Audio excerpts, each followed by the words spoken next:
we really are at a turning point. Either we make it, or the kind of challenges that we're facing, it may be very difficult to get out of them, right? And they keep building upon it. And I mean, the nutritional one was just brought up. There's the water issues. There are so many issues that if you just start counting them, one would get daunted by it. But I come from a different world. I come from the world of innovation and entrepreneurship. I come from the world, I've done a turnaround in my past. I turned around a company, a telecom company, which was much worse than Pakistan was. In terms of liabilities at least. And it's doable. We can turn around Pakistan. It's not that difficult. The role of BOI is very clear, right? And again, I've sort of, the team, we've got two of our team members here, Moeen Bartley and Zafran Saab, who are the key strategists who are working with us to think through what should be our roadmap to make a difference. That's, the first thing is, in everything anyone does, you need to be clear about the outcomes that you're working towards. I said, I used to watch a lot of Star Trek movies, and that, the captain would do, and if the things are really bad, you go to warp speed and get the hell out of there, right?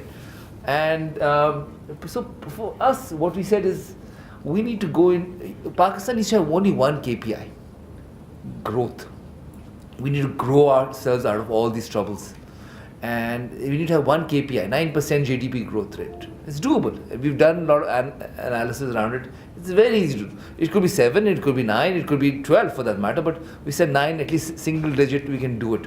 And there's a reason why I'm saying it. It's the base we're starting from, Pakistan, the 6th largest country in the world, right?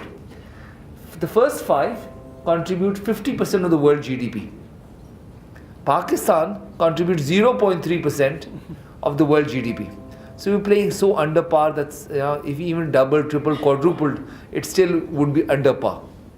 Stanford says that 90% of the learning does not happen in the classroom. It happens outside the classroom. It's peer-to-peer.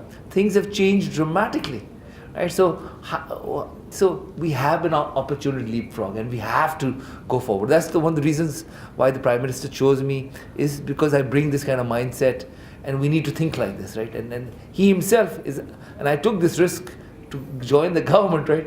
I am actually working for free, and I gave up a great paying job running a fund to do this, because I trust him. I believe he has a similar vision and wants to do something similar, and is looking for people who can work with him to make it happen.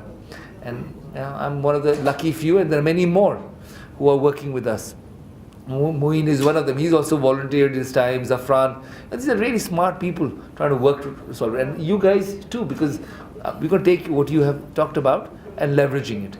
So leapfrogging is the other one, our regional position, and third is the diaspora. The diaspora is one of the biggest assets that we have. They have done amazingly well around the world.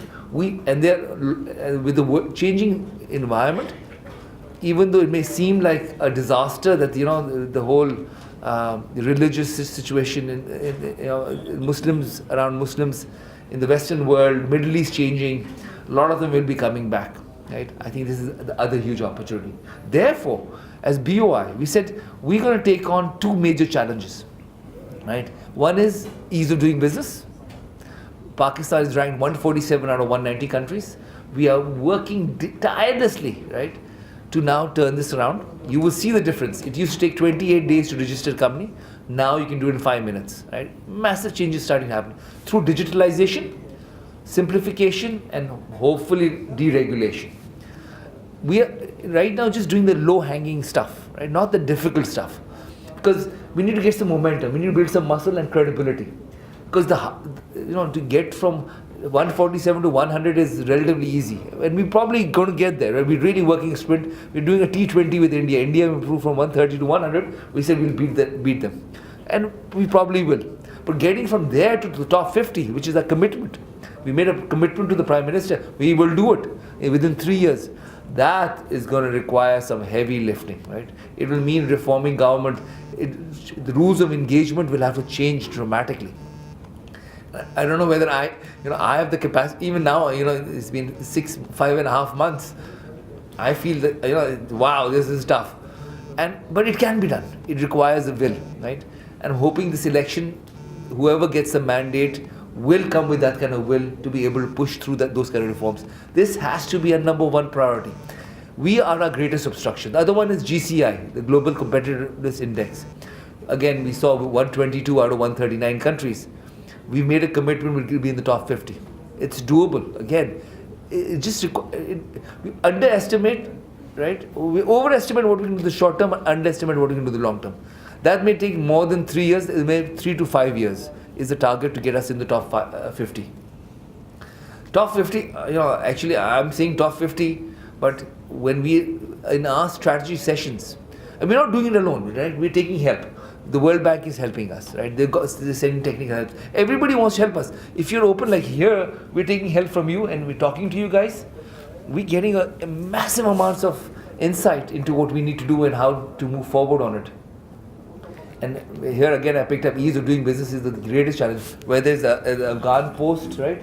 The trading across borders where you're 171 out of 190, we gotta change that. We gotta be if you go to the top 50, that has to change dramatically. So we are leveraging others and working towards a methodology. Like in business, I come from the world of business. We measure whatever you measure is what you can improve.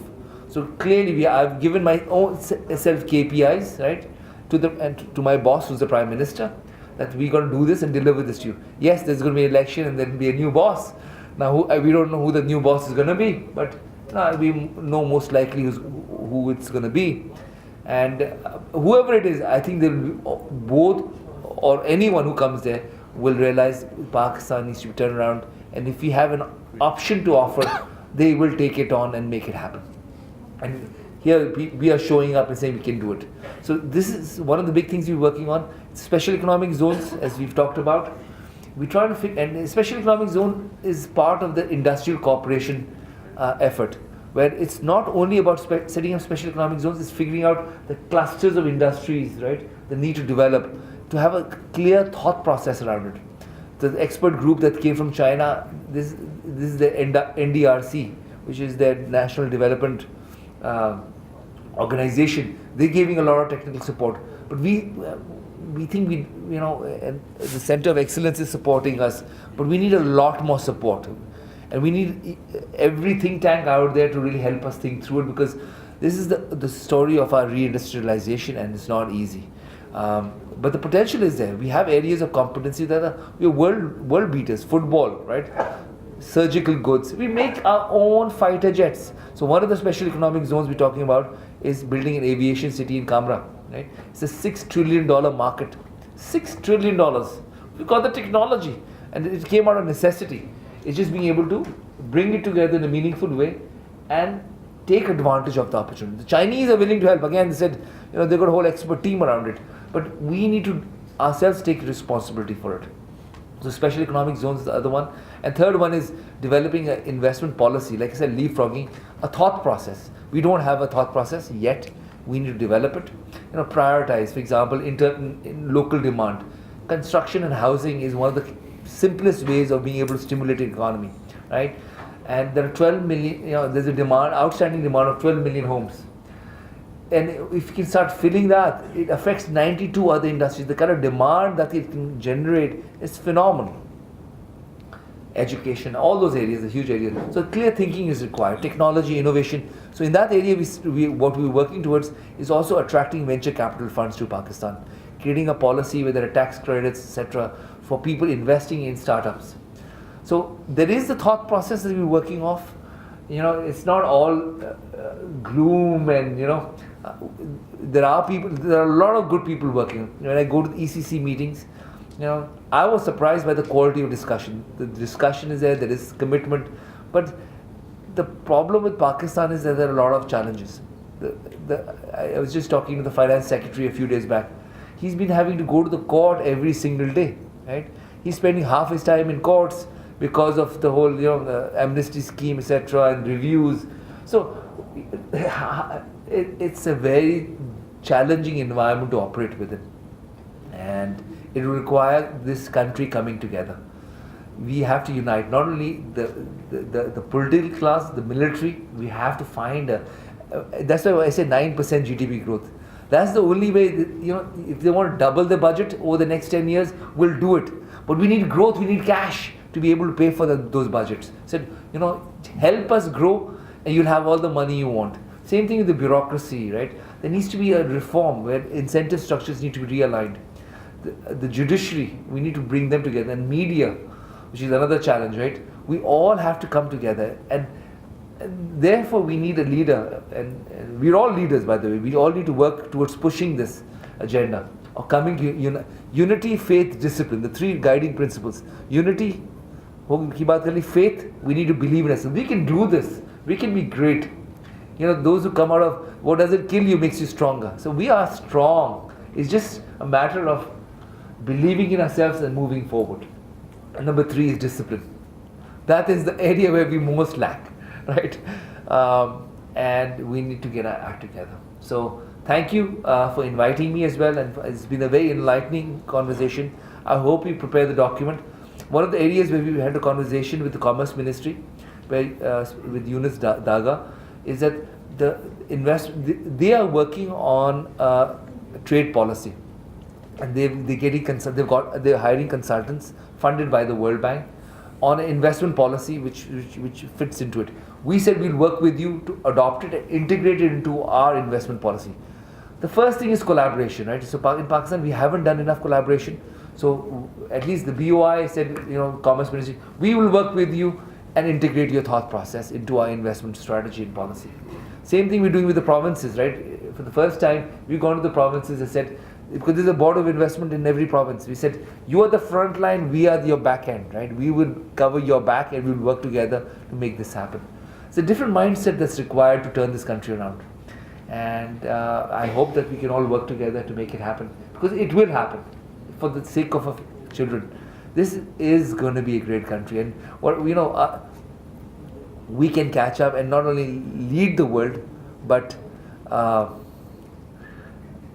yeah. Thank you.